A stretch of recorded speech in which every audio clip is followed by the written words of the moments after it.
શ્રી પ્રમુખ એજ્યુકેશનમાં તમારું સ્વાગત છે। આજે ધોરણ 5 પ્રકરણ 13 ગુણાકાર અને ભાગાકારની રીતો તેનો પ્રશ્ન આપણે 7 જોઈએ। 7માના દાખલા નંબર આપણે 5 જોઈએ।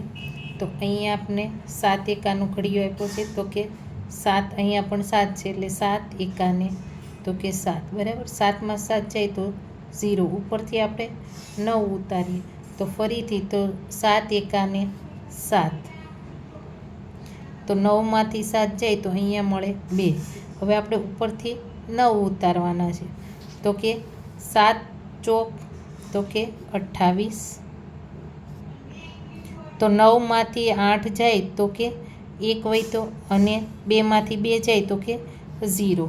તો અહીંયા આપણે ભાગફળ શું મળશે તો કે 114 અને શેષ મળશે આપણને 1।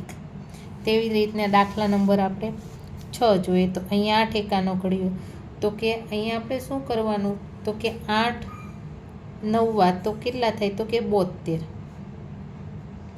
તો 4માંથી 2 જશે તો અહીંયા આપણે 2 મળશે, અને 7માંથી 7 જાય તો કે 0। હવે આપણે ઉપરથી ઉતારવાના છે તો કે 8, તો 8 તેરી તો કે 24 બરાબર।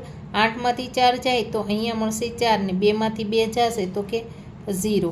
તો અહીંયા પણ આપણે ભાગફળ છે એ 93 અને શેષ મળશે આપણે 4 બરાબર।